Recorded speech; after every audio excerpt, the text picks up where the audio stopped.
नमस्कार दोस्तों, स्वागत है आपका शिक्षा ज्ञान की दुनिया के यूट्यूब चैनल पर। हम लक्ष्मीकांत के सातवें चैप्टर को कंप्लीट कर रहे हैं जिसमें हमारा पहला पार्ट कंप्लीट हो चुका है और हम दूसरे पार्ट में हमारा टॉपिक होगा मूल अधिकारों से असंगत विधियाँ। चलिए टाइम न वेस्ट करते हुए मूल अधिकारों की असंगत विधियाँ पढ़ते हैं। अनुच्छेद 13 में घोषित करता है कि अधिकारों से असंगत या उनका अल्पीकरण करने वाली विधियां शून्य होंगी। दूसरे शब्दों में ये न्यायिक समीक्षा योग्य हैं। यह शक्ति उच्चतम न्यायालय अनुच्छेद 32 और उच्च न्यायालय अनुच्छेद 226 को प्राप्त है, जो किसी विधि को मूल अधिकारों का उल्लंघन होने के आधार पर गैर संवैधानिक या अवैध घोषित कर सकता है। अनुच्छेद 13 के अनुसार विधि शब्द को निम्नलिखित में शामिल कर व्यापक रूप से दिया गया है। पहला पॉइंट पढ़ें उससे पहले अगर आप चैनल पर नए हैं चैनल को सब्सक्राइब कर लीजिएगा और पुरानी वीडियो पहला पार्ट 7वें चैप्टर का नहीं देखे हैं तो डिस्क्रिप्शन बॉक्स में लिंक दिया हुआ है, जाकर ज़रूर देखिएगा। वीडियो पूरी देखिएगा तभी आप लोगों को समझ में आएगी। चलिए टाइम न वेस्ट करें, उससे शुरू करते हैं। पहला पॉइंट, स्थायी विधियां संसद या राज्य विधानमंडल द्वारा पारित होती है। दूसरा पॉइंट, अस्थायी विधियां जैसे राज्यपाल या राष्ट्रपति द्वारा जारी अध्यादेश। तीसरा पॉइंट, प्रत्यायोजित विधान कार्यपालिका विधान की प्रकृति में संविधानिक साधन जैसे अध्यादेश, आदेश, उपविधि, नियम, विनिमय या अधिसूचना। विधि के गैर विधायी स्रोत जैसे विधि का बल रखने वाली रूढ़ी या प्रथा। न केवल विधान बल्कि उपर्युक्त में से किसी को अदालत में मूल अधिकारों के हनन पर चुनौती दी जा सकती है, अवैध घोषित किया जा सकता है। इस तरह अनुच्छेद 13 घोषित करता है कि संविधान संशोधन कोई विधि नहीं है, इसलिए उसे चुनौती नहीं दी जा सकती। यद्यपि उच्चतम न्यायालय ने केशवानंद भारती मामले 1973 में कहा कि मूल अधिकारों के हनन के आधार पर संविधान संशोधन को चुनौती दी जा सकती है यदि वह संविधान के मूल ढांचे के खिलाफ हो तो उसे अवैध घोषित किया जा सकता है। चलिए आगे देखते हैं समानता का अधिकार। इससे पहले अगर आप पुरानी वीडियो नहीं देखे हैं जाकर ज़रूर देखिएगा, मैं डिस्क्रिप्शन बॉक्स में उसकी लिंक दे दूंगा। चैनल पर नया है चैनल को सब्सक्राइब करके ज़रूर जाइएगा और पूरी वीडियो ज़रूर वॉच कीजिएगा, तभी आपको समझ में आएगा। एक बार अपने आप किताब से पढ़ लीजिएगा, उसके बाद ये वीडियो देखिएगा तो और बेहतर तरीके से समझ में आएगा। चलिए टाइम न वेस्ट करते हुए शुरू करते हैं। समानता का अधिकार। पहला पॉइंट, विधि के समक्ष समता और विधियों का समान संरक्षण। अनुच्छेद 14 के में कहा गया है कि भारत के राज्य क्षेत्र में किसी व्यक्ति को विधि के समक्ष समता से या विधियों के समान संरक्षण में से वंचित नहीं करेगा। प्रत्येक व्यक्ति चाहे वह नागरिक हो या विदेशी, सब पर यह अधिकार लागू होता है। इसके अतिरिक्त व्यक्ति शब्द में विधिक व्यक्ति अर्थात संवैधानिक निगम, कंपनियां, पंजीकृत समितियां या किसी भी अन्य तरह का विधिक व्यक्ति सम्मिलित है। विधि के समक्ष क्षमता का विचार ब्रिटिश मूल का है, जबकि विधियों के समान संरक्षण को अमेरिका के संविधान से लिया गया है। पहले संदर्भ में शामिल है। पहला पॉइंट, किसी व्यक्ति के पक्ष में विशिष्ट विशेषाधिकारों की अनुपस्थिति।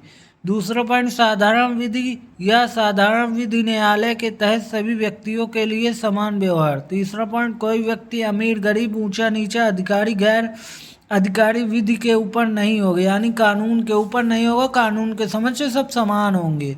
दूसरे संदर्भ में निहित है। पहला पॉइंट, विधियों द्वारा प्रदत्त विशेष अधिकारियों को अध्यारोपित दायित्वों दोनों में समान परिस्थितियों के अंतर्गत व्यवहार समता।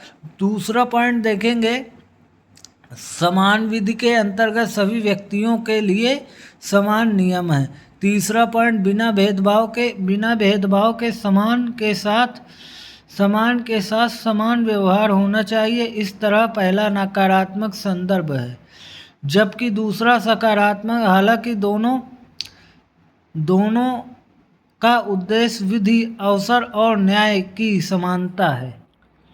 उच्चतम न्यायालय ने व्यवस्था दी कि जहां समान और असमान के बीच अलग अलग व्यवहार होता हो, अनुच्छेद 14 लागू नहीं होता। यद्यपि अनुच्छेद 14 श्रेणी विधान को अस्वीकृत करता है। यह विधि द्वारा व्यक्तियों, वस्तुओं और लेन देन के तर्कसंगत वर्गीकरण को स्वीकृत करता है, लेकिन वर्गीकरण विवेक शून्य, बनावटी नहीं होना चाहिए, बल्कि विवेकपूर्ण, सशक्त और पृथक होना चाहिए। विधि का शासन यानी कानून का शासन।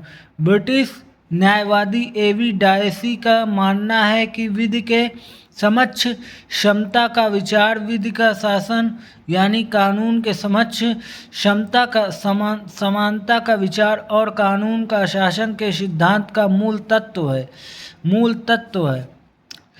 इस संबंध में उन्होंने निम्न 3 अवधारणाएं प्रस्तुत की हैं। ये बहुत ही महत्वपूर्ण अवधारणाएं, इनको हम मेंस में प्रयोग कर सकते हैं, प्रीलिम्स की दृष्टि से भी इसमें से क्वेश्चन बन सकते हैं।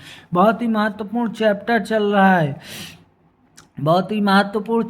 रहा है, अगर आप लोगों ने अभी तक चैनल को सब्सक्राइब नहीं किया है, इसी तरीके की वीडियो देखने के लिए इस चैनल को सब्सक्राइब करके हमारा साथ निभाएं और आगे बढ़ें।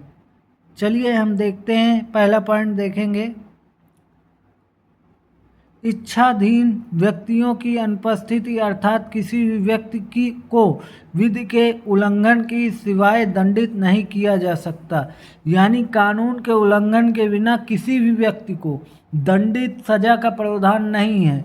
चलिए दूसरा पॉइंट देखते हैं। विधि के समता अत्य आवश्यक है। कोई व्यक्ति अमीर, गरीब, ऊंचा नीचा, अधिकारी, गैर अधिकारी कानून के ऊपर नहीं है। देखिए इसमें भी वही बात कही गई है। चलिए तीसरा पॉइंट देखते हैं। वैयक्तिक अधिकारों की प्रमुखता, अर्थात संविधान वैयक्तिक अधिकारों का परिणाम है, जैसा कि न्यायालयों द्वारा इसे परिभाषित और लागू किया जाता है, ना कि संविधान वैयक्तिक अधिकारों का स्रोत है। पहले एवं दूसरे कारक ही भारतीय व्यवस्था में लागू हो सकते हैं, तीसरा नहीं। ये बहुत ही महत्वपूर्ण पॉइंट है। ये प्रीलिम्स की दृष्टि से बहुत ही महत्वपूर्ण है। मेंस में हम इसका प्रयोग कर सकते हैं। आपको जहाँ ज़रूरत लगे आप वहाँ नमक की तरीके प्रयोग कर सकते हैं। बहुत ही नमक की तरीके काम करेगा ये। चलिए टाइम न वेस्ट करते हुए आगे बढ़ते हैं। भारतीय व्यवस्था में संविधान ही भारत में व्यक्तिगत अधिकारों का स्रोत है। सर्वोच्च न्यायालय का मानना है कि अनुच्छेद 14 के अंतर्गत उल्लेखित विधि का शासन ही संविधान का मूलभूत तत्व है। इसलिए इसे किसी भी तरह, यहाँ तक कि संशोधन के द्वारा भी समाप्त नहीं किया जा सकता। ये किसी भी तरीके से समाप्त नहीं हो सकता। यह मूलभूत तत्व है संविधान का। समता के अपवाद देखेंगे। उससे पहले अगर आप चैनल पर नए हैं, चैनल को सब्सक्राइब कीजिए। चलिए समता के अपवाद देखते हैं। बहुत ही महत्वपूर्ण पॉइंट चल रहे हैं। विधि के समक्ष क्षमता का नियम पूर्ण नहीं है तथा इसके लिए कई संवैधानिक निषेध या अन्य अपवाद है। इनका वर्णन इस प्रकार है। पहला पॉइंट देखेंगे। भारत के राष्ट्रपति एवं राज्यपाल को निम्न शक्तियां प्राप्त हैं अनुच्छेद 361 के अंतर्गत। दूसरा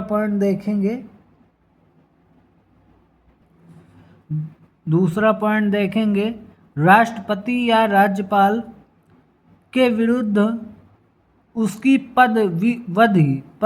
पदावधि के दौरान किसी न्यायालय में किसी भी प्रकार की दंडित कार्रवाई प्रारंभ या चालू नहीं रखी जाएगी। तीसरा पॉइंट, राष्ट्रपति या राज्यपाल की पदावधि के दौरान उसकी गिरफ्तारी या कारावास के लिए किसी न्यायालय से कोई प्रक्रिया प्रारंभ नहीं की जा सकती। चौथा पॉइंट देखेंगे, राष्ट्रपति या राज्यपाल पर उनके कार्यकाल के दौरान व्यक्तिगत सामर्थ्य से किए गए किसी कार्य के लिए किसी भी न्यायालय में दीवानी का मुकदमा नहीं चलाया जा सकता। हाँ, यदि इस प्रकार का कोई मुकदमा चलाया जाता है तो उन्हें इसकी सूचना देने के 2 माह बाद ही ऐसा किया जा सकता है। दूसरा पॉइंट देखेंगे, कोई भी व्यक्ति यदि संसद या राज्य विधानसभा के दोनों सदनों या दोनों सदनों में से किसी एक की सत्य कार्यवाही से संबंधित विषय वस्तु का प्रकाशन समाचार पत्र में या रेडियो टेलीविजन में करता है तो उस पर किसी भी प्रकार का दीवानी या फौजदारी मुकदमा देश के किसी भी न्यायालय में नहीं चलाया जा सकेगा अनुच्छेद 361 का के तहत।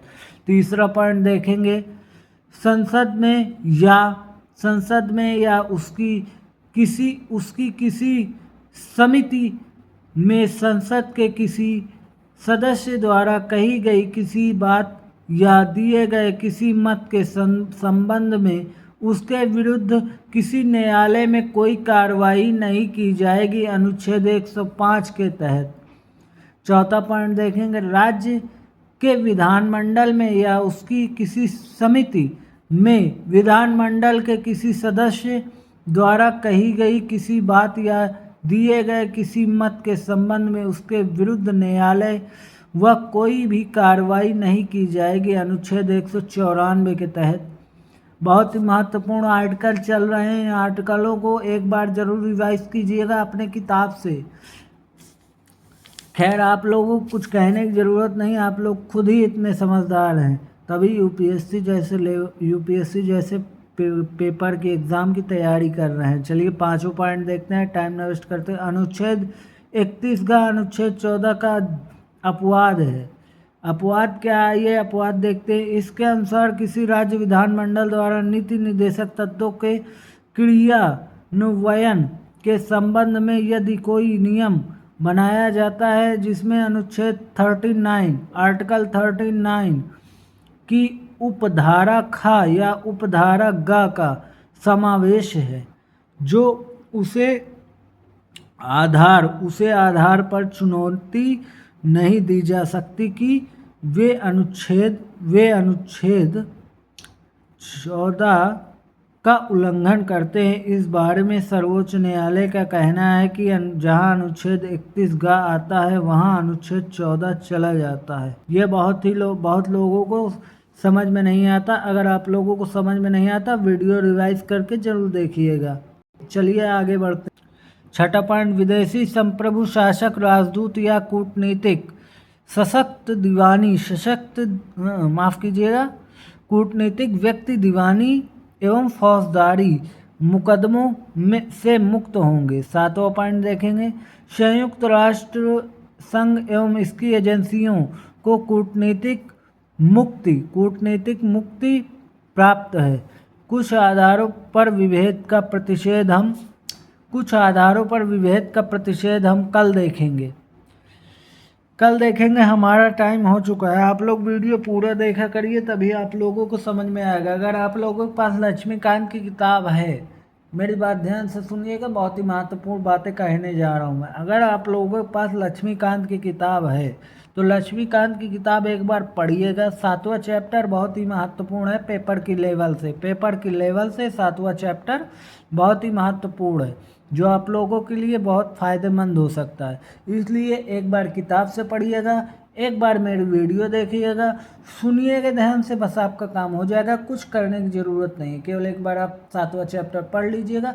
पुरानी जितनी भी वीडियो की लिंक है मैंने डिस्क्रिप्शन बॉक्स में आपको मिल जाएंगी, आप लोग क्लिक करके विजिट करके उसको देखिएगा ज़रूर, तभी आप लोगों को समझ में आएगा।